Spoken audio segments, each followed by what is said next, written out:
Cuando se dio la normativa, muchos aplaudieron, otros la calificaron como netamente populista. Me estoy refiriendo a la posibilidad de reelección de los congresistas que fue vetada en nuestro país. No todos aplaudieron, dijeron está bien que no haya reelección, pero hubo algunas voces racionales que decían un Congreso siempre necesita una cuota de experiencia, ¿no? De gente que conozca el cargo y que, digamos, guíe a los otros para un funcionamiento rápido y que no se pasen 2 o 3 años conociendo cómo es el funcionamiento del Parlamento, que además es bastante complejo para recién empezar a trabajar. Se pierde la mitad del periodo aprendiendo a manejarse dentro del Parlamento Nacional, ¿no es cierto?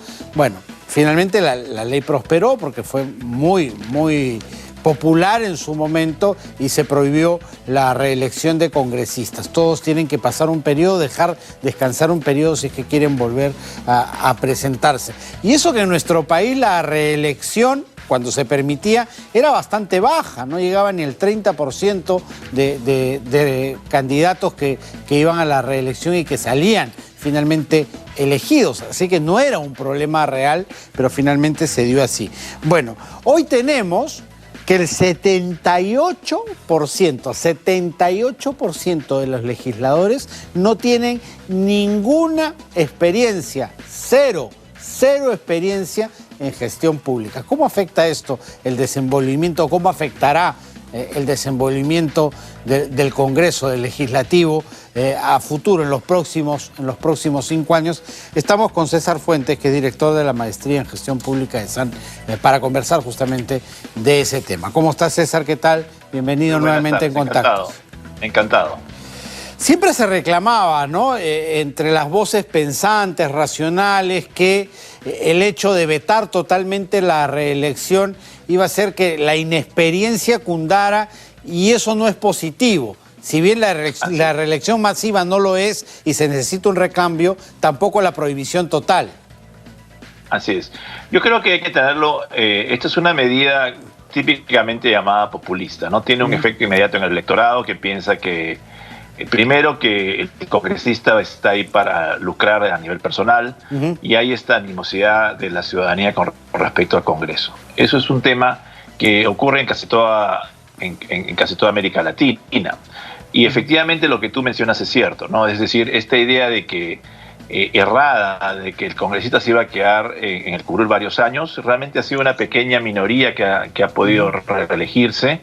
Y lo que hemos perdido, y eso es lo más importante, hemos perdido enorme experiencia a nivel de manejo de Congreso. El Congreso, como cualquier institución pública, es compleja de manejar, y lo que hemos hecho entonces es también darle mucha más fuerza primero a los asesores, que son los que conocen el tema, y segundo también, ¿no es cierto?, damos pie a los lobbies que tienen una agenda que siempre está obviamente manejada de una manera mucho más inteligente que los propios congresistas. Entonces tenemos un serio problema de gestión del Congreso, y eso va en contra y en desmedro de lo que es al final la percepción del Congreso. Es decir, lo que tenemos ahora, y lamentablemente va a ocurrir, que va a ser un Congreso cada vez, por esta tendencia que tú has mencionado de no reelección, cada vez peor, ¿no? Es decir, vamos a tener personas cada vez menos preparadas, y no solamente es eso, sino que también tenemos personas que no hacen vía partidaria. El partido realmente es solamente una especie de trampolín al Congreso, y de ahí la relación, diríamos, de lealtad entre partido y congresista es muy tenue. Por eso vemos tantas personas que cambian de partido en meses, podríamos decir, por no decir años. Entonces tenemos una fragilidad institucional que hace que, en teoría, que es el primer poder del Estado, ¿no es cierto?, cada vez tengan menos prestigio, y eso es un problema para la democracia peruana en el Perú, porque al final la relación entre ciudadanos, ¿no es cierto?, y ejecutivo, el mediador es el Congreso, y si no tenemos eso, damos pie pues a que primero haya violencia en las calles, para que se piense que hay una democracia directa que no es representativa, comencemos ya a cuestionar la democracia en general. Entonces yo creo que es un gran daño que le hemos hecho. Y eso que tú dices lo hemos vivido durante estos últimos 5 años clarito, ¿no? El mejor ejemplo es este último quinquenio. Así es, así es. Y lo que tenemos es no solamente que esto está alimentado también por varios temas, ¿no? Es, en general, si tú tienes una perspectiva un poco más global, el hecho es que nosotros, como sociedad, realmente nosotros limitamos la participación de los ciudadanos, ¿no? Primero, hablar de ciudadanía en el Perú es un tema también importante con la informalidad que tenemos nosotros.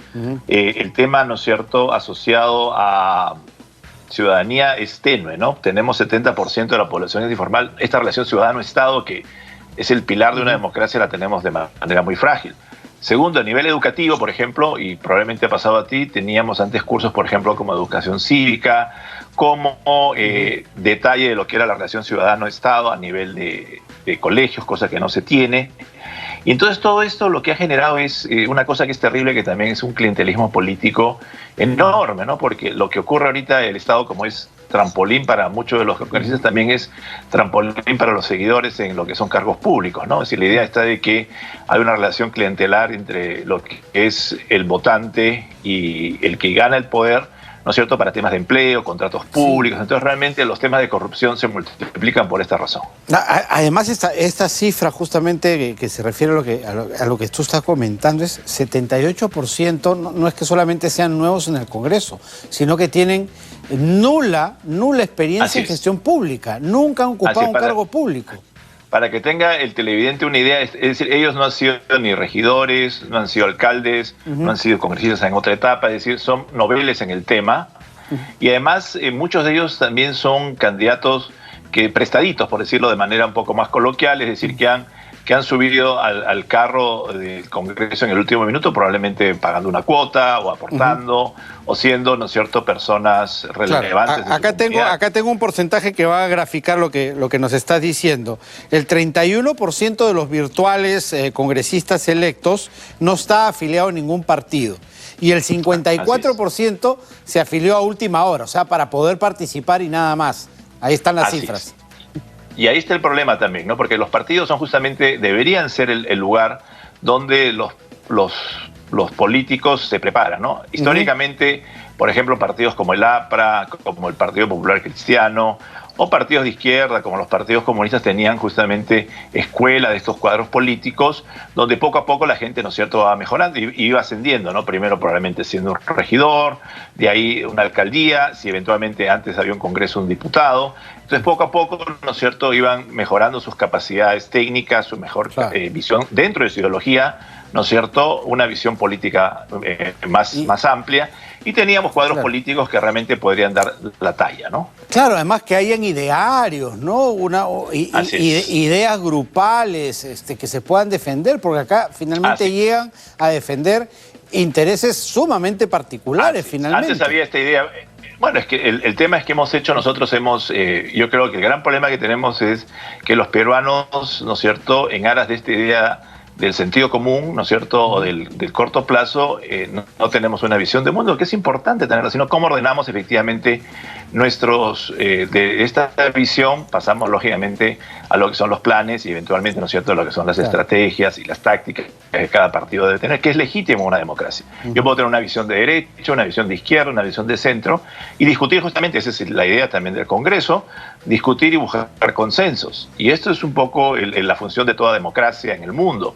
Pero acá lo que tenemos es partidos que no tienen idearios, como tú has mencionado, que son realmente, como se dice popularmente, vientres de alquiler, donde las personas están 4, 5, 6 meses y luego después van cambiando de camisa como uno pues lo hace diariamente. Y tenemos que la agenda a veces es tranquilamente muy instrumental, ¿no? Probablemente si soy un educador, trato de mejorar la visión o lo que ocurre con mi universidad. Si soy un pequeño negociante o pequeño empresario, busco beneficiar a mi industria o a mi empresa. Entonces tenemos un problema serio, que eso es legítimo hacerlo, pero la idea está también, ¿no es cierto?, que haya claridad. Los lobbies no son, si bien es cierto, están ahora, ¿no es cierto?, demonizados. Es importante que los grupos de interés se presenten, pero también lo hagan de manera transparente, ¿no? Tenemos una ley de lobbies que no es muy eficiente, pero lo que deberíamos hacer es, bueno, si voy a representar, ¿no es cierto?, alguna industria en particular, lo haga de manera pública, pero no aparezcamos, ¿no es cierto?, como personas que no tienen un interés y que no digamos efectivamente que estamos defendiendo. Lo legítimo es defender un interés, pero ser claros en que yo represento un grupo político, yo represento una industria, yo represento a una empresa en particular. Eso es totalmente legítimo. Perfecto, César. Muchísimas gracias, como siempre. Encantado. César Fuentes, profesor de SAN, además director de la maestría de Gestión Pública de esta universidad, ha estado con nosotros. Son las 3:47, cerramos así nuestro bloque económico.